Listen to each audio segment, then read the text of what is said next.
Oops. Okay. Oui.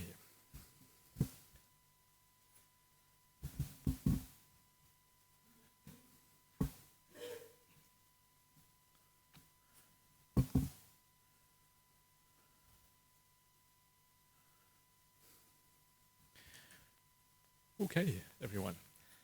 So I think we can probably start. Today's sutta is called the Akankheyya Sutta, translated here as if a bhikkhu should wish. And of course, there's nothing about bhikkhu in the title. Akankheyya just means if one should wish, basically. That's what it means. So it might refer to anybody, not just to bhikkhus. And this sutta is nice and fairly short, so it's not going to take an enormous amount of time. And this sutta is a nice example of the gradual movement of the path, how you start off with the simple factors, and then how you move all the way to awakening. It's interesting, it's always fascinating how almost all the suttas have that pattern, how you start from the beginning, and how gradually you move from the start all the way to the end of the path. It's always almost exactly the same pattern. So if you have some doubt about how to interpret the sutta, understand the sutta, if you think in terms of gradual movement, you always have a very good starting point in how to interpret these things, which is very, very useful. And as often, there are many of the factors here that are very profound. You come towards the end of the sutta, it's about awakening experiences, it's about psychic powers, about jhanas, about immaterial states and all these kind of things. But the beginning of the sutta is very nice and simple. It contains a number of fairly basic things about how to practice and the early things that you move into. Once you get to the jhanas, you're getting into the really kind of high states. But there's lots of things here, or at least a few things that are prior to that on the Buddhist path, and very inspiring, some of these things. So let's see what the Buddha has to say in the Akankheyya Sutta. Thus have I heard, on one occasion the Blessed One was living at Savatthi, in Jeta's Grove and Anathapindika's Park. There he addressed the bhikkhus thus. Bhikkhus, Venerable Sir, they replied, the Blessed One said this. Bhikkhus, dwell possessed of virtue, possessed of the patimokkha, restrained with the restraint of the patimokkha, perfect in conduct and resort, and seeing fear in the slightest fault, train by undertaking the training precepts. Okay, so that is just the introductory paragraph for you. And you can see here the very strong kind of emphasis here on basically keeping the precepts and keeping the rules. And this seems to be one of the features in particular of the Theravada tradition, is emphasis on rules. It is fascinating that in the some of the other schools, in particular the Sarvastivada tradition, they often talk about the three types of sila, where the Theravada talks about the patimokkha and about precept keeping. The three types of sila are the bodily, verbal, and mental conduct, right? So it's a different emphasis. The emphasis there is more on a holistic idea of what virtue actually means in terms of the three types of bad conduct. Whereas in the Theravada, it seems often they talk about precepts. And it's important to understand that these are essentially just different terms for the same thing, right? When you look at the precepts, it doesn't mean that you kind of focus on these things exclusively. They are just like a proxy for understanding virtue in a wider context. And in the same way, when you talk about virtue in the wider context, like the Sarvastivada, it obviously includes the precepts. It's not kind of different from that. There are different ways of looking at the same thing. But in the end, it is the three types of virtue, the three types of sila, that actually are the essential thing. That's actually what matters. And the idea of precept is something which falls in within that. It's a smaller thing. So if you want to know what virtue is, it's always the three types of conduct. That's the most important one. That's the broadest kind of container, which contains all other expressions of virtue.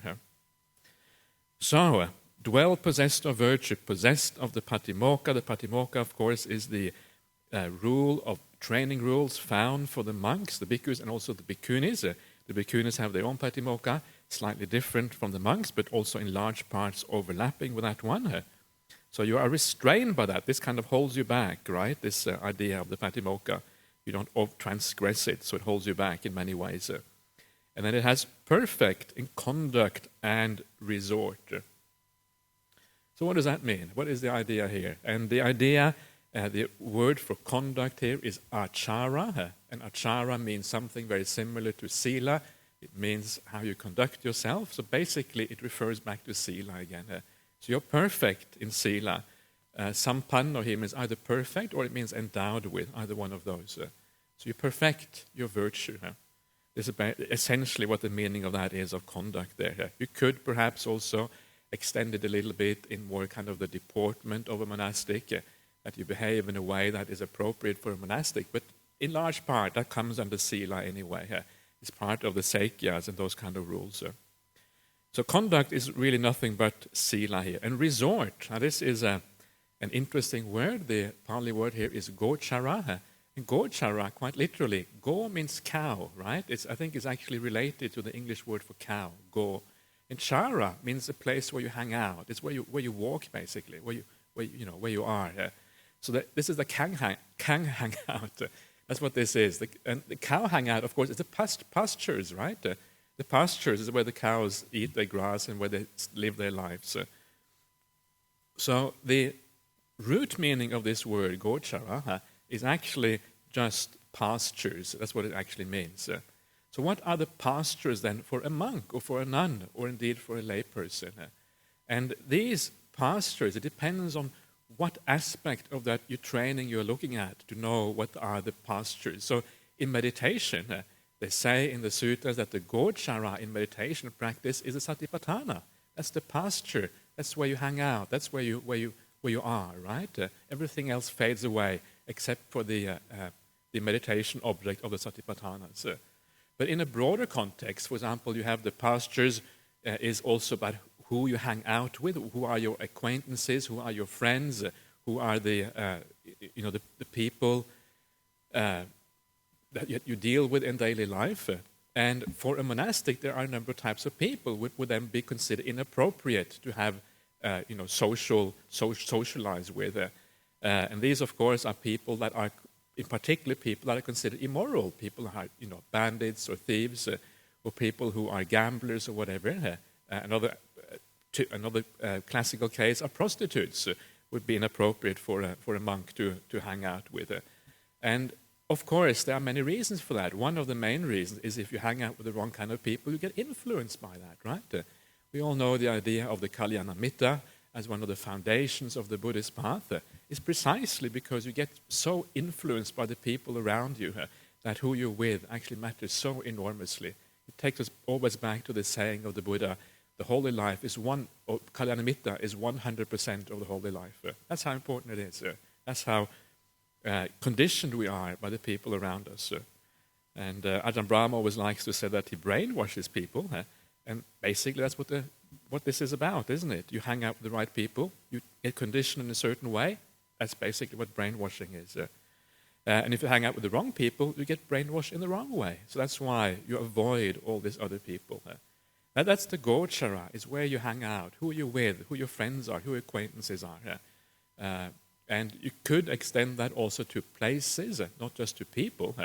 But people and places are so intertwined. The place is usually good or bad because of the people. So I think the people is probably the most important part here of gochara, and that's how it often is also stated in the suttas.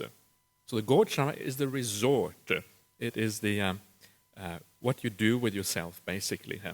So you have good conduct, and you hang out with the right people. And when you do that, the last part here is seeing fear in the slightest fault. He trains by undertaking the training precepts.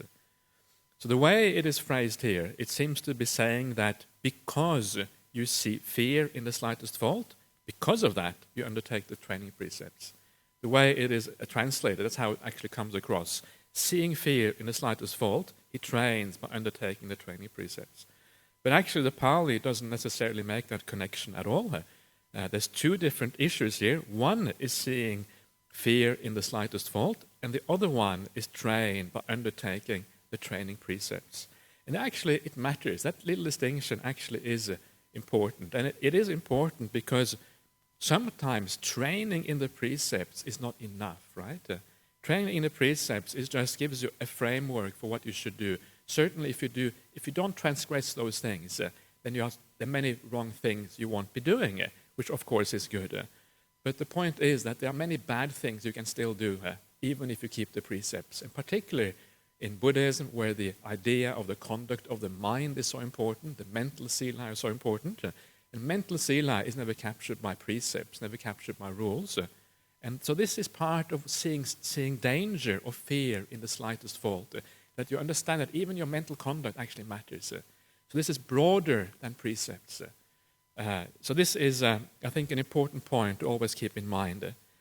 The other thing here is that fear, I think, is better translated here as danger. So seeing danger in the slightest fault, understanding that it takes you away from the path, it takes you in the wrong direction.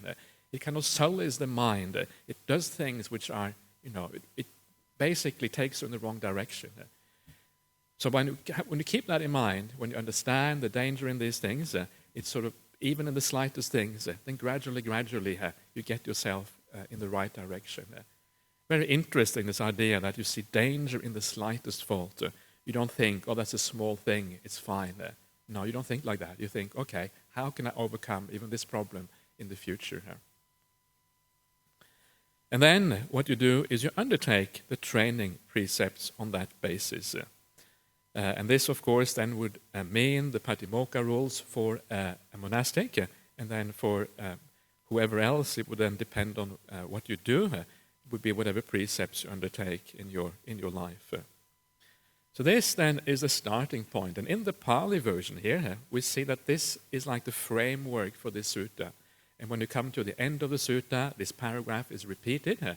So it becomes almost like when you have a beginning and an end like that, it's almost like the whole body of the text explains this particular paragraph, right? The other one is like the framework around it, and the body explains this part. So in a sense, what this sutta does, it tells you then the result of practicing virtue from the Pali version here. That's what it actually does. It's interesting, though, that if you go to the Chinese version of the sutta, it's actually quite different.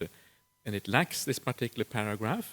And instead, it starts directly with what is the third paragraph here. It begins there instead. So in the Chinese, the emphasis is not so much on the actual virtue as such. It is more on what we will see next here, which is a refrain which talks about the practice in the broader context. And that is actually what the Chinese version of the sutta seems to emphasize instead. That is one of these things where you can see how the suttas are slightly different, marginally different, as you go from one tradition to another one. Not really in substance, but more in emphasis and how they look at these things. So let's then stick here with the Pali. So if you practice in this way, then what happens then? And what happens then, and this is where the kind of gradual progression of the path begins at this point, and we have the very first factor here of a large number of factors. Altogether, it is something like 15 factors here, I think. The very first one. If a bhikkhu should wish, may I be dear and agreeable to my companions in the holy life, respected and esteemed by them, let him fulfill the precepts, be devoted to internal serenity of mind, not neglect meditation, be possessed of insight, and dwell in empty huts.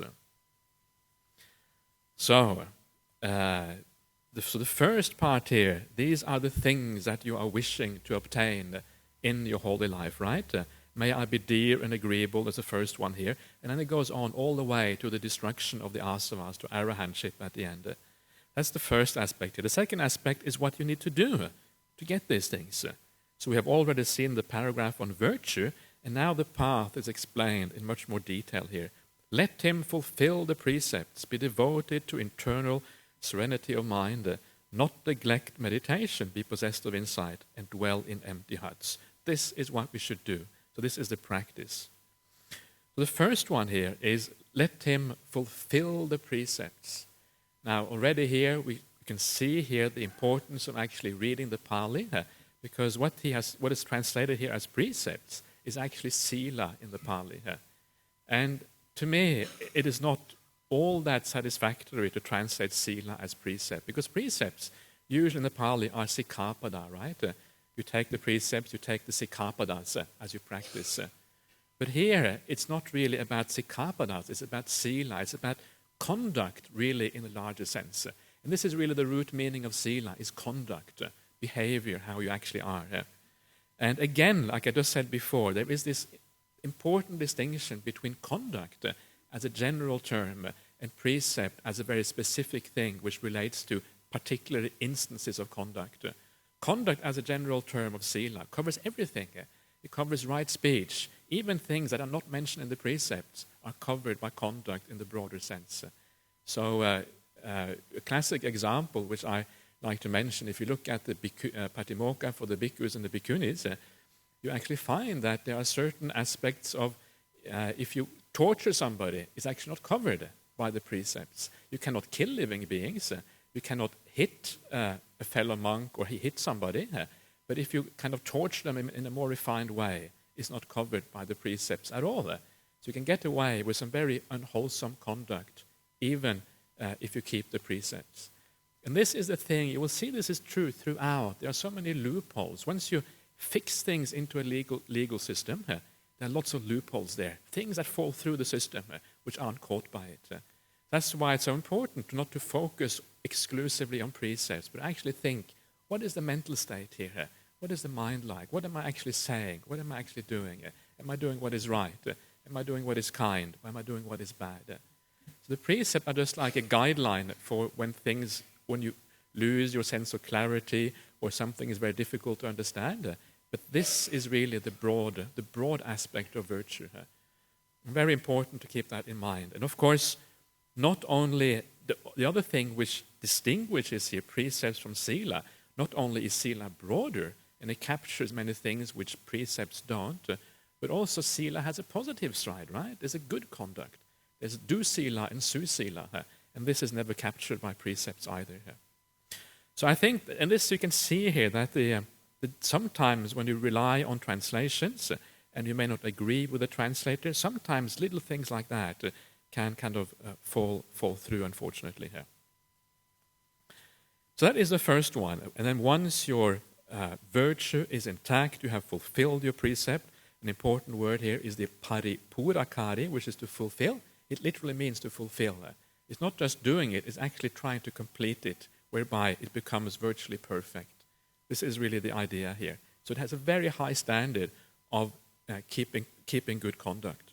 And when that conduct becomes really good, then you can devote yourself. Again, you can see the gradual training here within a small paragraph, right? Only one sentence here. You can see the graduated training already here. You fulfill the precepts, then you become devoted to internal serenity of mind. And this is the ceto samatha. So this means samatha is just samatha, right? It's the calm, the peace of the mind. And this is what you are devoted to here. This is anything that gives clarity of mind, anything that gives calm of mind. Going on a retreat, practicing sense restraint, doing meditation practice, anything which gives rise to a calm mind is part of that. You're devoted to ceto samatha. But in particular, of course, it means doing things like anapanasati, satipatthana practice, which makes you peaceful and calm. That is the most important aspect probably of that.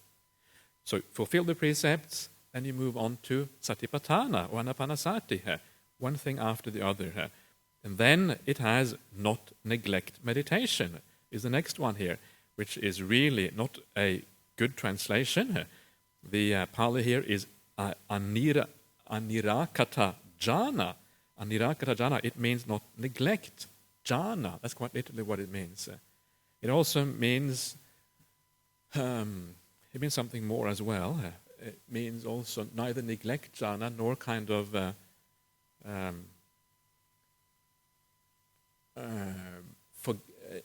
neglecting it or thinking that it is not necessary or something like that. Removing it from the path or whatever. It has a kind of slightly double meaning there. But basically not neglect jhana. You can see there the important difference again, anirakata jhana. And it's actually defined elsewhere as referring specifically to the jhana. So it's quite clear that that's what it means here. And slight difference there in just the way, in translation again, makes such important different impact on the mind, right? So you fulfill the precept, including the sila of the mind, then you practice the satipatthana anapanasati, devoted to internal serenity of mind, then you don't neglect the jhanas, which of course are a result precisely of satipatthana anapanasati. Then you should be possessed of insight. Next factor here, vipassana samanagato. Again, sequence again, after jhanas, you have the insight. I don't think that this sequence is absolute. Obviously, you have insight also prior to jhana, because insight and samatha always go together. You see in the suttas, it's always samatha vipassana, right?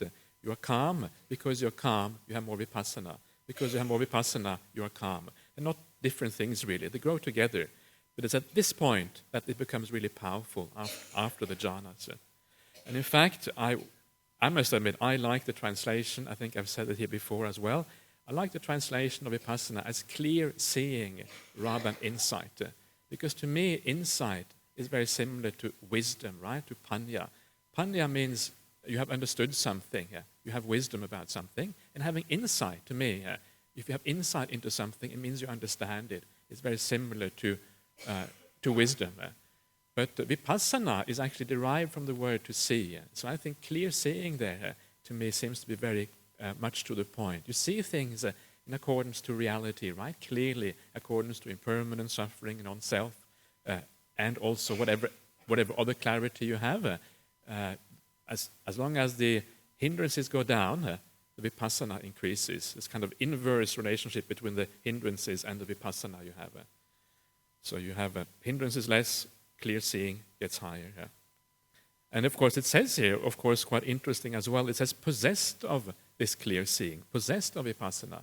And this is one of the things, this idea that one does vipassana meditation is not really found so much in the suttas. Vipassana is more like a result of meditation practice in the way it's used in the suttas. The way we use vipassana in the modern day, when we talk about vipassana meditation, is actually more like satipatthana, really, the way satipatthana is used in the suttas.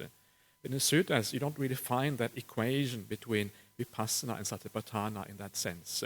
It's different things. Vipassana is a result of the practice. And it becomes particularly strong at this particular point after you have not neglected the jhanas. And then lastly, the last part of this list, and dwell in empty huts is the last one here. And you may think that is a rather strange thing to have at the end here, to dwell in empty huts. But to understand what that means, you have to understand a little bit about the idiom in those days.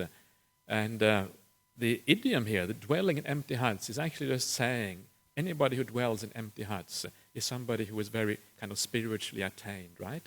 If you are a monk and you want to say that, I'm doing really well, without actually saying it absolutely directly, you say something like, I dwell in empty huts, right? And then people will say, whoa, sadhu, sadhu, that's wonderful. And that's enough in those days for people to kind of get the hint, right? If you want to be a naughty monk, that is, if you want to say something which is inappropriate.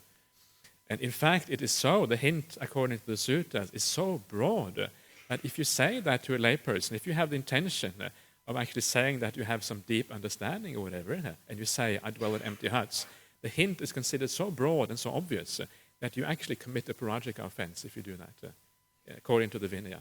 It's equivalent to saying, I have attained, a superhuman state, and actually lying about it is equivalent to that. That's how clear that was in those days. So once you understand that this is the idiom of the Pali, then what this actually means, usually, dwell in empty huts, it will often refer to somebody who is an Arya, right? Somebody who has had very profound insight into reality. Could also refer to somebody who is practicing just jhanas, but often it will refer to somebody who actually is an Arya Pugala. So somebody who is at least a stream mentor. So now you can see the sequence there, right? The practice as you go through it. The whole gradual training is there. You start with the sila, you move on to the satipatthana practice, the internal serenity of the mind. You get the jhana states, if you can. You are possessed of insight as part of that process. It happens as part of the process. And then, again, the result of that is that you can dwell in empty huts, that you are an area, basically. I take that to mean in this particular context. All of these concepts are fairly flexible. They can mean, more than one thing here. But this is how I like to see the progression. Here. So, okay. So this is this is then the path. This is the practice you have to do. So what are the benefits of that practice? And the first one here, very interestingly, is, may I be dear and agreeable to my companions in the holy life, respected and esteemed by them. Now you may perhaps think that it's not a very kind of worthy goal to live the holy life, to become respected by others and to become esteemed by others. And I think, of course, that is a very valid point, a very valid comment. We shouldn't live kind of, the monastic life or any kind of spiritual life just to be respected, right? Just to be looked up to or whatever it is. That's not really the point. But I think there are a couple of things here. The first one is simply that if there is kind of mutual respect in the monastic community or in the lay community, wherever it is, there's a sense of that we kind of appreciate each other and we respect each other and esteem each other. And of course, everything goes much more easily and much more smoothly, right? If the monks don't respect each other in the monastery, it's very very difficult to have a harmonious life together and actually progress on the path. So the first aspect here is simply this idea of living together in harmony, right? If everyone practices in the right way, it's easy for everybody to respect each other because you have a sense we are doing the right thing.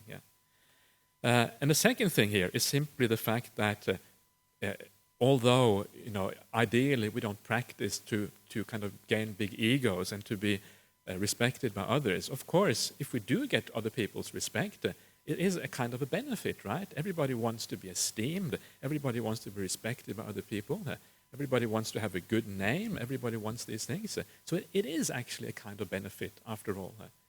And if you look at one of the other suttas here in the Majjhima Nikaya, the Sarvopama suttas, which are the similes of the heartwood, it actually says there that one of the first benefits that you get from practicing the path is the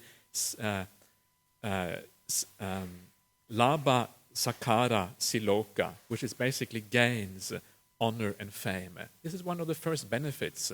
So that is actually considered a benefit, right? If somebody respects you and somebody treats you in a good way, that actually is a benefit. It's of course a low benefit, but nonetheless, it is a type of benefit in this particular practice. That's the other reason why it's there. It's only a problem if you stop with that, right? If you are satisfied with that, you think that's good enough, that's when it really becomes a problem.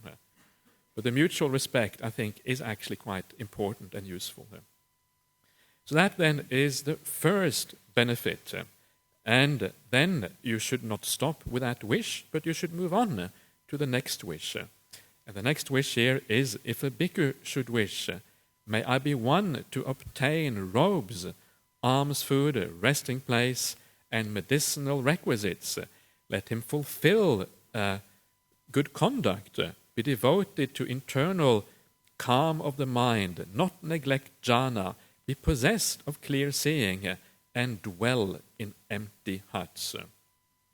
This is the second one, and again you may wonder, why should a monk think, or a nun think, may I be one to obtain robes, alms food, resting place, and medicinal requisites? Again, it sounds quite worldly, right? And I think, of course, the point here is not, I think the main point here is about getting enough of these things. In our day and age, it may not be very difficult for most monks and nuns to get what they require of the basic requisites of life. It's quite easy. At the time of the Buddha, it was often probably quite hard. You didn't always have enough food. You didn't always have enough, nice hut to live in. You didn't have all these kind of things. So if you wanted that, even the bare minimum, you had to make yourself worthy of these things. And the only way to be worthy of these things is to practice in the right way. And I think we all see this in the world. What are the people that is nice to support? Well, the people that are nice to support are somebody who you respect for their spiritual qualities, right? The first one, you expect them to be virtuous and kind. That's kind of the minimum, right? If you see If you see a monk or nun who's really nasty, it doesn't kind of inspire much confidence. And then secondly, if they are nice and virtuous, the second thing which you respect, which makes the esteem grow even much higher, is if they are peaceful and calm as well.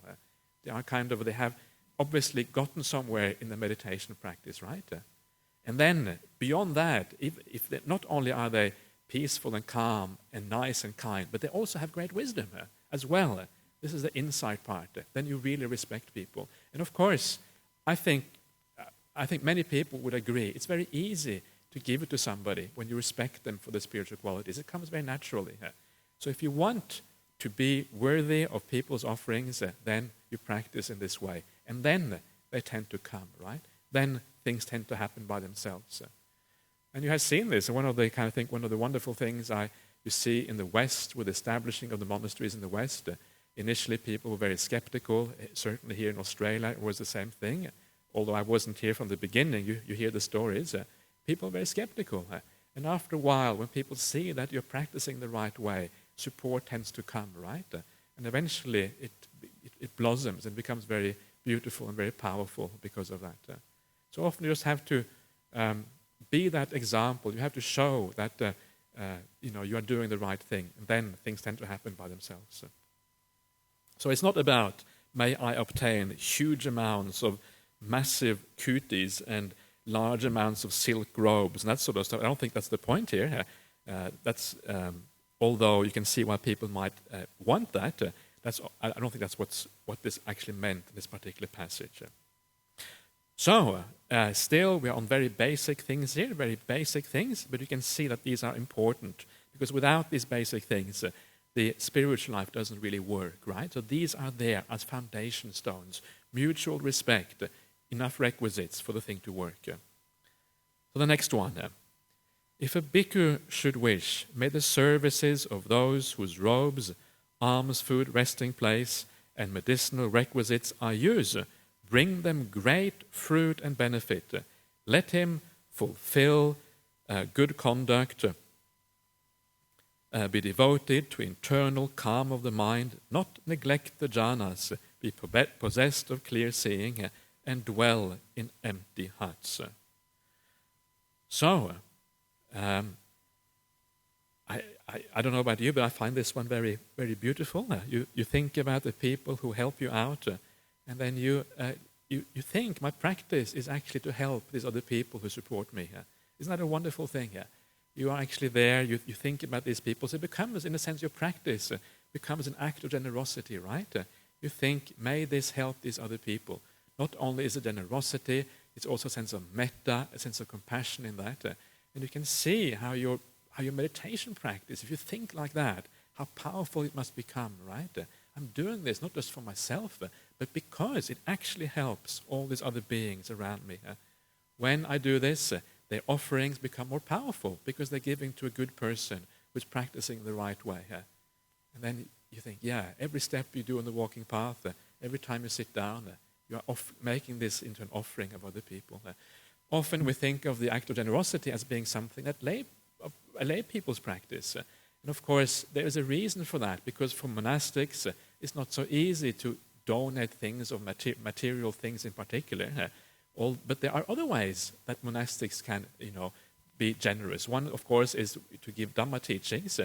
But another one, and a very simple one, is actually this one here. It's very immediate, right? It's very straightforward. There's no ego in it. You're just on your walking path. You give a Dhamma talk, there might be some ego in it, but there's not going to be much ego in this one. You're just on your walking path and offering your practice to the people who are helping you out. What a powerful thing that is. And how it shows you, again, the importance of generosity on the path. If you have a sense of generosity, if you have a sense that you are sharing with others, there's that joy there, the happiness that comes from that. And this is the fuel for the meditation practice, right? So very, very powerful things. And this particular passage is also mirrored in other parts of the suttas. The suttas say quite clearly that if you want to make good karma, if somebody who you give it to, if they have some profound state of meditation, it actually tends to be more good karma than if they don't have that. So these things actually are mirror images of each other here. That doesn't mean, of course, that even higher is often to give to the Sangha as a whole, but often when we do give to individuals, it's actually something that does matter for the karma that is involved, according to the suttas. Okay, so the next one, which is along similar kind of lines. If a bhikkhu should wish, when my kinsmen and relatives who have passed away and died remember me with confidence in their minds, may that bring them great fruit and great benefit. Let him fulfill the good conduct, be devoted to calm, internal calm of the mind, not neglect the jhanas, be possessed of clear seeing, and dwell in empty huts. So there you are. This is another way of reflecting, in a sense, generously towards the people around you. In this case, towards your family. If you want to help your family, and this is probably one of the most powerful things you can do, right? You do something, you do the right thing, your family members and relatives, they become proud of you. Not only proud, but they see the spiritual worth of your practice. And then, when they die, this is the point here, that when they pass away, they remember you. And just because of that memory, that will help them in the rebirth process. That is really the point here. So, and this also shows you, in a sense, how this idea of transference of merit works in Buddhism, right? We often talk about transferring merit from one person to another one. Please keep in mind that the word transferring of merit don't actually occur in the suttas in that way. The idea of those particular words, transferring merit, is just a modern way of saying this particular thing, what is going on here. You're not actually taking the merit from one person, handing it over to somebody else. What you're doing is that you're helping somebody else to create merit by doing the right thing. So you can see here, this gives you a very clear idea of how this works. What they do after they have died, then they remember you. And because they remember you, that obviously brings them some sense of joy or peace or happiness, right? Because they have joy and peace or happiness when they die, they go to a good destination after death. This is how it works, and this is exactly the same way with transference of merit. When a family member has died and you go to the temple, you provide some food for the monks, you give a donation. It's the same principle again. The deceased person is somehow aware of what you're doing. That brings them joy, peace, calm, and then they move on to a good destination in the future. So this is what really is the meaning of the transference of merit. And you can see here, this is actually one very good passage which makes it fairly clear what is going on here. It happens after you die. You just have that confidence there. And again, what a wonderful thing that is, isn't it? If you want to support your family members, basically you should practice. You should do what is right. You should do what is good. And that is, in the long run, going to be what is the most beneficial. Powerful. It's very nice because sometimes as a monk, people think, oh, maybe you aren't looking after your parents properly, or maybe you should, do all these other kind of things. But I must admit, I'm very convinced myself that the best thing I can do for my parents, or for my brother, my sister, or anyone else in my family, is precisely what I'm doing now. That this is going to bring them the most benefits in the long run. Yes, there is some short-term pain. That's the way things often are in life. But in the long run, I think it's going to be very beneficial and very powerful. So again, just walking on your walking path, sitting down, think of your parents. This is for you. I'm doing this for you. May you rejoice in what I'm doing. What a beautiful thing that is as well. Okay, so that is about generosity. So you can see the basic factors of the path are in place. You have enough requisites. There's mutual respect. And you're practicing generosity at the same time. You're creating all these beautiful qualities inside of yourself. And then we move on to the next one. So if a bhikkhu should wish, may I become a conqueror of discontent and delight, and may discontent not conquer me. May I abide transcending discontent whenever it arises. Let him fulfill the good conduct, be devoted to internal calm of the mind, not neglect jhana, be possessed of clear seeing, and dwell in empty huts.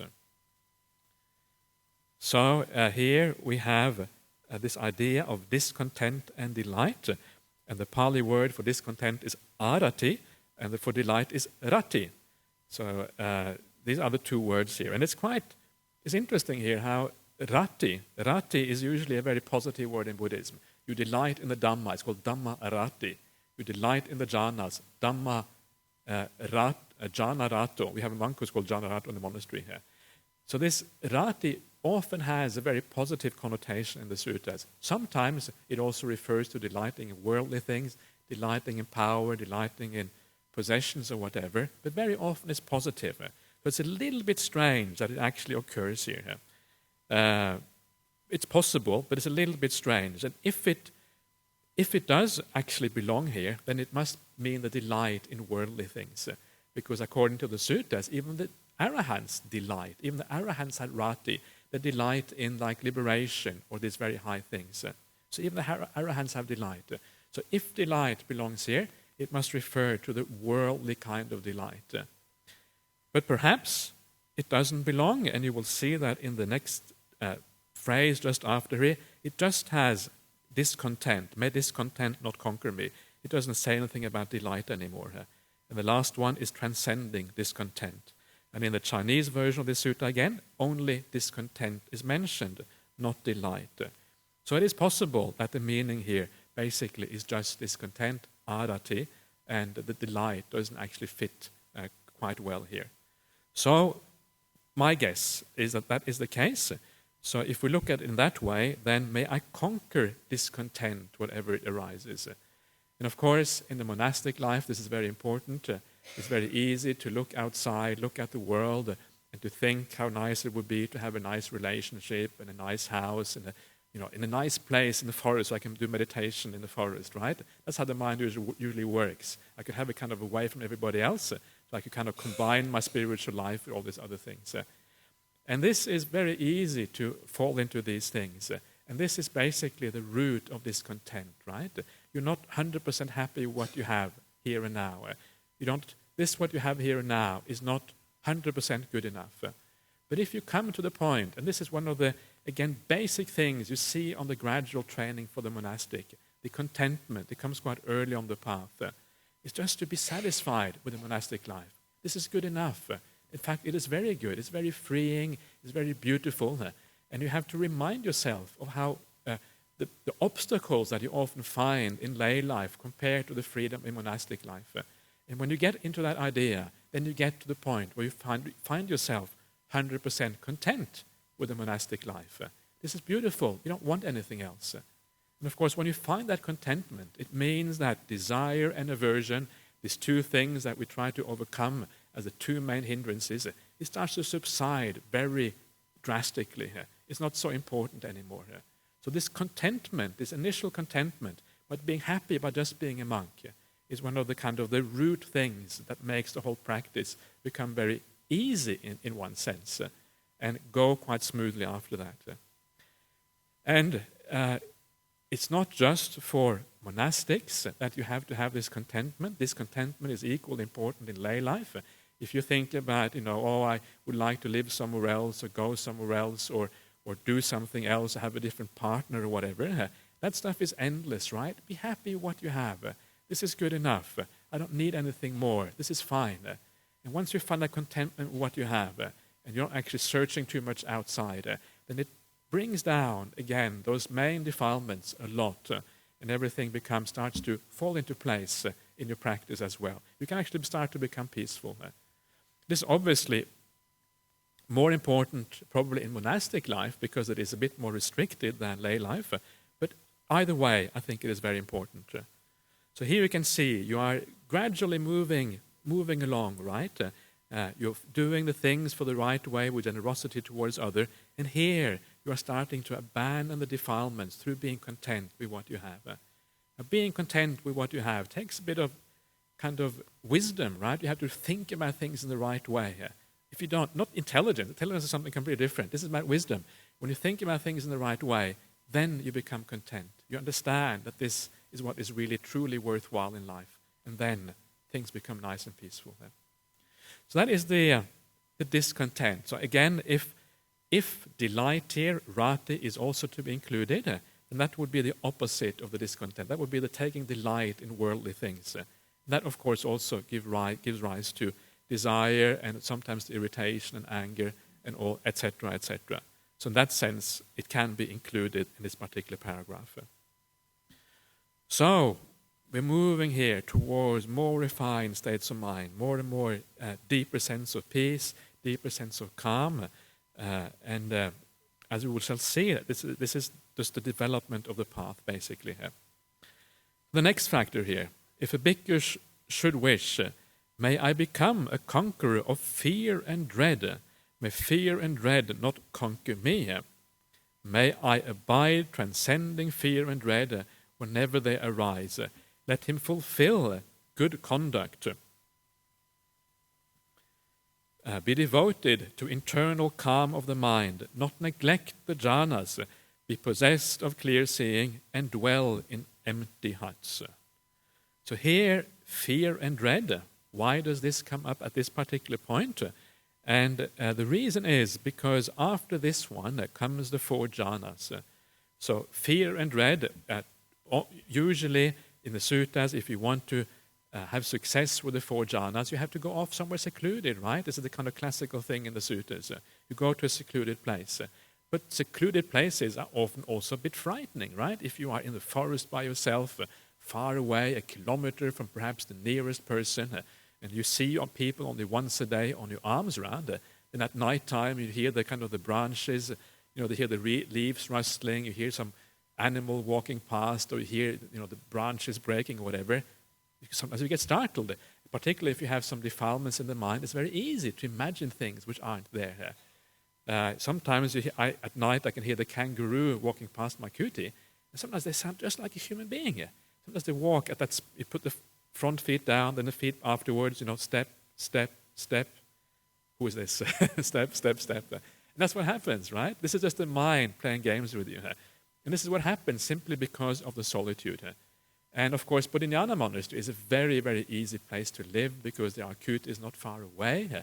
It's not very frightening at all. But imagine living completely by yourself in the middle of a jungle somewhere, 1 kilometer from, or maybe 2 kilometers from the nearest habitation. This is the kind of ideal place for developing jhanas, right?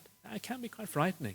Even for somebody who is very steady and very sturdy, it can become frightening, at least sometimes, when your mind starts playing with you.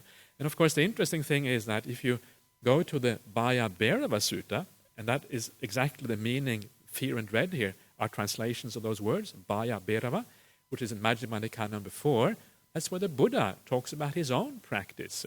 And he talks about his own fear and dread before his awakening, and talking about how he would, precisely these sort of things would happen.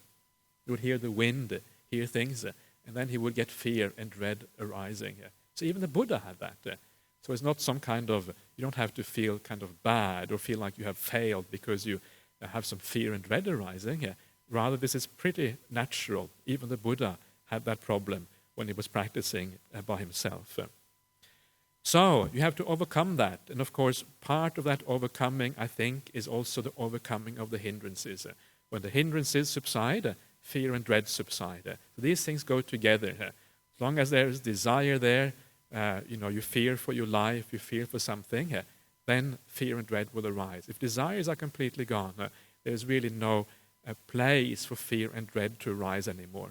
So that is how you can see then how this then moves naturally into the jhanas. It allows you to live in solitude because you know fear and dread, and it also tends to abandon the hindrances by learning how to overcome the fear and dread. So it is at this point that we come to the jhana formulas. Just to recapitulate very briefly on what we have done so far. First, we have the very basic things. You are dear and agreeable to your companions. There's mutual respect. There's harmony, right? When there's harmony, practice becomes possible.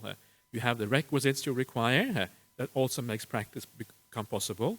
Then you do those things which are lead to happiness inside. You reflect on the service you are providing to others. You reflect on the generosity. And then you move on to the conquering of discontent and delight. And this is the working with the mind to reduce the defilements. This is roughly equivalent to the right effort, right? To the restraint of the senses. And then the overcoming of fear or dread, which is the abandoning of the hindrances. One way of looking at that There are other ways, but one way of looking at it is just regarded as the practice which takes you to deeper and deeper levels of calm, the overcoming of the hindrances that happen, for example, through anapanasati practice. So again, you can see the gradual training, step by step, through the path. And of course, at that point, then comes the jhanas, right? After satipatthana, mindfulness of breathing, then comes the jhanas. And that's where we're at next. So, before I go on to the jhanas, now the last part of the sutta here is just a series of very high states of mind.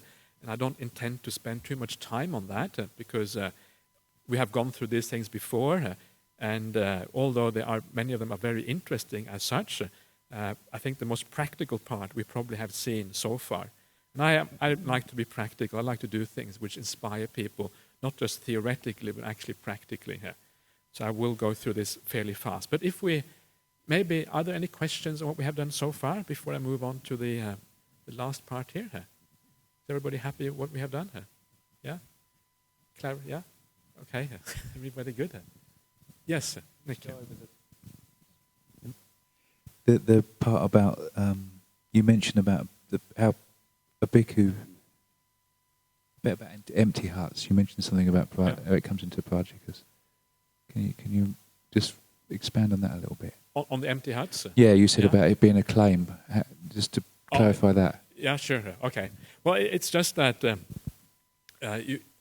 of the things I didn't say, which I think is very important, is when very often the Buddha was asked by some of his monks, they would ask him, well, I would like to go off into the forest by myself, and I'd like to kind of practice in the forest. And then the Buddha would ask them, well, where is your practice at, basically? What are you doing here? And then they would say something, and the Buddha said, well, you should wait. You should wait until you have the jhanas before you actually go into the forest and practice by yourself. If you don't, you might go crazy. That's basically what he said. You should have an incredibly solid foundation before you can practice by yourself. So because of that, and because of, I think, also the general culture at the time, it was understood that if you talk about living in empty huts, it is understood that you are some kind of sage, you are an isi, you are some kind of very special person. That was a general understanding in the culture. So if you said to somebody, I live in empty huts, then that would be taken as a claim, right? So taken as a claim. So because it was so well understood at the time, it would be a parajika offense if you did that according to the Vinaya. So that is the idea behind the empty hut. Sunyagara, sunya, empty, right? And agara, which is then a dwelling or a house. Yeah. Is that what you're asking? Yeah? Yeah? Okay. Okay. Let us move on. So now we come to all these other states, certainly very beautiful. And if you wish to ask me as we go along, please do so. I'm very happy to expand on these things. But otherwise, I will go through it fairly quickly, and I won't be commenting very much at this stage. So if a bhikkhu should wish, may I become one who obtains at will, without trouble or difficulty, the 4 jhanas that constitute the higher mind and provide a pleasant abiding here and now. Let him fulfill good conduct, etc., and dwell in empty huts. So maybe just very briefly there, to note that the higher mind, this is the adhicitta, this is a standard synonym for the 4 jhanas, as is also the pleasant abiding here and now. It's only when you come to the jhanas that you, according to Buddhism, you have a pleasant abiding here and now. So it's a very lofty, pleasant abiding, to put it that way. This becomes extremely pleasant at this point. So the practice is still the same. If a bhikkhu should wish, may I contact with the body and abide in those liberations that are peaceful and immaterial, transcending forms. Let him fulfill the virtue, etc., and dwell in empty huts. Again, I think it calls for a little bit of comment, just because this is one of those standard translations which really give a wrong impression, as far as I'm concerned. May I contact with the body those liberations that are immaterial. You can see that is slightly incongruous, right? How can you contact something immaterial with the body? It doesn't really work very well. And the reason why it doesn't work is because with the body here, kayena in the Pali, is basically just the idiom for saying direct contact, immediate. In other words, it's not an inference. It's not something you know is there because you infer it. It's you know it because you have direct personal experience of these things. That is the idea of kayena here, as I understand it. And I think the evidence is, for me, very clear in the suttas. And that's why I find with the body is a literal translation, but it's not actually doesn't translate the meaning very well. If a bhikkhu should wish, may I, with the destruction of 3 fetters, become a stream enter, no longer subject to perdition, these are the lower states, but bound for deliverance, headed for enlightenment. Let him fulfill the good conduct, etc., and dwell in empty huts. If a bhikkhu should wish, may I, with the destruction of 3 fetters, and with the attenuation of lust, hate, and delusion, become a once-returner, returning once to this world to make an end of suffering. Let him fulfill the good conduct and dwell in empty huts. Returning once to this world means the world of sensual pleasures, not necessarily the human world.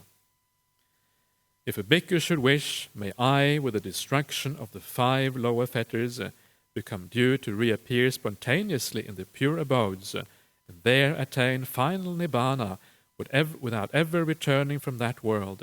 Let him fulfill the good conduct, etc., and dwell in empty huts.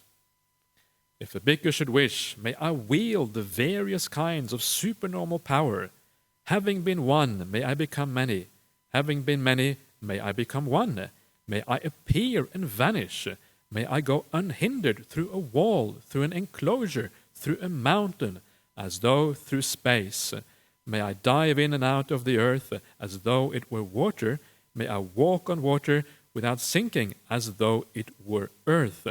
Seated cross-legged, may I travel in space like a bird. With my hand may I touch and stroke the moon and the sun, so powerful and mighty.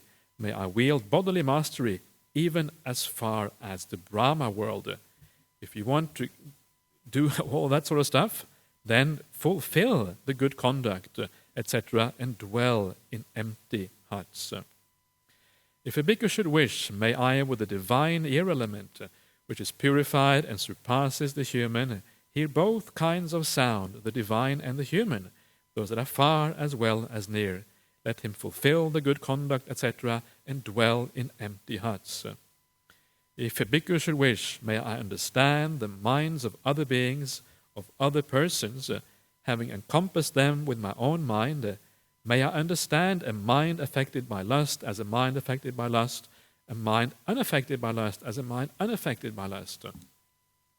May I understand a mind affected by hate as a mind affected by hate, and a mind unaffected by hate as a mind unaffected by hate.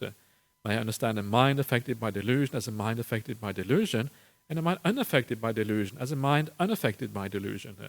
May I understand a contracted mind, this means the mind is sloth and torpor, a contracted mind as contracted, and a distracted mind as distracted. Distracted is restlessness, right? May I understand an exalted mind as exalted, and an unexalted mind as unexalted. May I understand a surpassed mind as surpassed, and an unsurpassed mind as unsurpassed. May I understand a concentrated, or perhaps still, as Ram is warning these days against the translation concentration, and says that it's dangerous because it leads to the wrong kind of practice. So still, may I understand a still mind as stilled, and a non-stilled mind as non-stilled. May I understand a liberated mind as liberated, and an unliberated mind as unliberated. To do all that, let him fulfill the good conduct, and etc., and live in empty huts. So of that the last sequence there, I think it's probably worth pointing out that many of these qualities, such as liberated and exalted and unsurpassed, much of this actually refers to things like the jhana attainments. An exalted mind is a mind which is broad, right? No barriers, nothing hindering you. And a liberated mind is often a mind liberated from the hindrances, refers to the mind in jhana experience. And it actually is quite important, because this passage you see here is exactly the same passage you find in Vedananupassana in the Satipatthana Sutta. Exactly the same. So what that means, essentially, if you understand that point, is that Vedananupasana, the contemplation of feelings, includes the contemplation of jhana states, right? Often we talk about satipatthana and jhana as if they are two completely separate things and they're done in separate realms. But when you look at it, it's actually so intertwined and so closely related to each other. And here, the Vedananupasana, contemplation of feeling, is directly linked up with jhana experiences. Yes, we talk. Yeah. May I just ask, what exactly is surpass and unsurpassed? You might have sort of briefly touched on it. The Pali word is anuttara, the anuttara mind, unsurpassed. So what does it refer to again? I think that the problem with these things is that these words, they vary in meaning depending on the context. So you have the anuttara sammasambodhi, which is the unsurpassed full enlightenment. Use them at the Buddha, right? So it means unsurpassed in that sense. But sometimes it means a slightly lesser unsurpassedness. It might mean something like the fourth jhana or something like that. So it depends on the context. It's not entirely clear what it means to. I think the commentary, if I remember correctly, but my memory about commentary is usually pretty poor. But probably, I think it is the fourth jhana that's required, as meant here.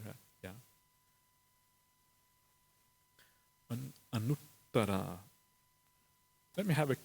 Actually, no, I don't think there's any need for that. I think it's going into too much detail. I will leave it at that. Yeah. The way to find out these things is just to look up in a dictionary. You can actually look at how anuttara is used in the suttas in different places, and you get some feeling for what it actually refers to. Yeah. Okay, next one. If a bhikkhu should wish, may I recollect my manifold past lives, quite literally manifold past abodes. That is one birth, two births, etc., up to eons of birth, expansions and contractions. Thus, with their aspects and their particulars, may I recollect my manifold past lives. Let him fulfill the good conduct, etc., and live in empty huts. If a bhikkhu should wish, may I, with a divine eye which is purified and surpasses the human, see beings passing away and reappearing, inferior and superior, fair and ugly, fortunate and unfortunate. May I understand how beings pass on according to their actions thus. Let him fulfill the good conduct, etc., and dwell in empty huts. If a bhikkhu should wish, may I, by realizing for myself with direct knowledge, here and now, enter upon and abide in the deliverance of mind, the deliverance by wisdom, that are taintless with the destruction of the taints. Let him fulfill the good conduct, be devoted to the internal calm of the mind, not neglect jhana, be possessed of clear seeing, and dwell in empty huts. So that is the culmination. That is the most powerful one. You can expect to become an arahant if you practice in this way. And it's interesting that there are, I think, 4 versions of this sutta, 2 in Chinese, 2 in the Pali, and there's 2 things, of all these factors, these 15 factors or whatever, there's 2 factors that are in common to all of these suttas. And those 2 factors in common to all of them are the destruction of the taints, of course, you expect that, arahantship, and the other one is the jhanas. Those are the 2 factors in common to all of them. That's quite interesting. You see what the real purpose is there of the spiritual life. So, it was with reference to this that it was said, bhikkhus, dwell possessed of virtue, possessed of the patimokkha, restrained by the restraint of the patimokkha, perfect in conduct and resort, and seeing danger in the slightest fault, train by undertaking the training precepts. That is what the Blessed One said. The bhikkhus were satisfied and delighted in the Blessed One's words.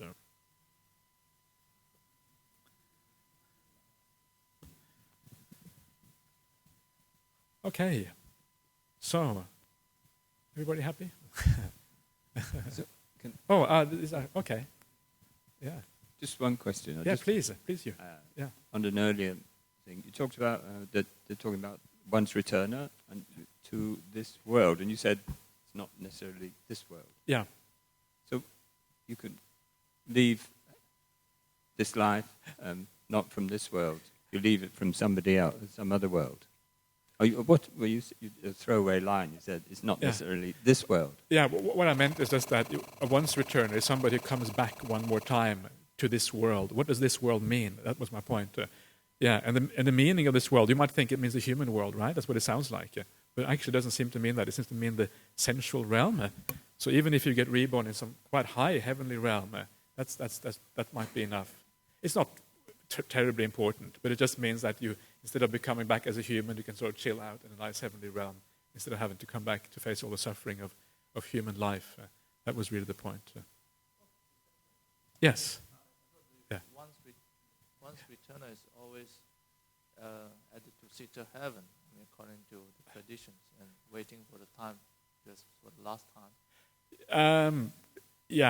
What the Sutta says, the Suttas don't actually say anything about Tusita heaven. All they say is that you come back to this world once more. And this means essential karma loka, karma vachara. There's something in the Sutta, there's the different types of sotapannas. One is called the ekabiji, the one-seeder. And he comes actually back to the human world once, according to the Sutta classifications. Yeah. So, yes. In the human world, because it has equal balance of suffering and happiness, where if a once returner was born into the heaven realms, they would just, as you said, they just bliss out, and and that's the end of the might be the end of the training. Yeah. Also, too, wasn't that the reason why the Buddha came here? Because of that reason too.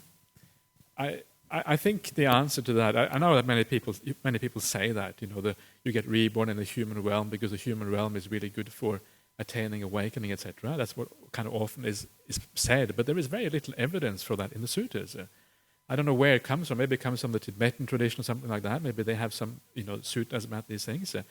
But to me, it just, there is very little evidence. And when you read the suttas, it often says that the Buddha would teach devas, for example. The devas would become enlightened, right? Or they would become stream mentors or whatever. So it seems to be possible in those realms too to actually, attain very lofty states of awakening. So it's very hard to know whether the Buddha, what actually happened with the Buddha. The Buddha doesn't say anywhere himself that was one of the reasons why, he was reborn here. Doesn't actually say that. So I think that's a bit speculative. Maybe there's some truth to it. I just don't know. So I think with the once returner, you already know the Dhamma, right?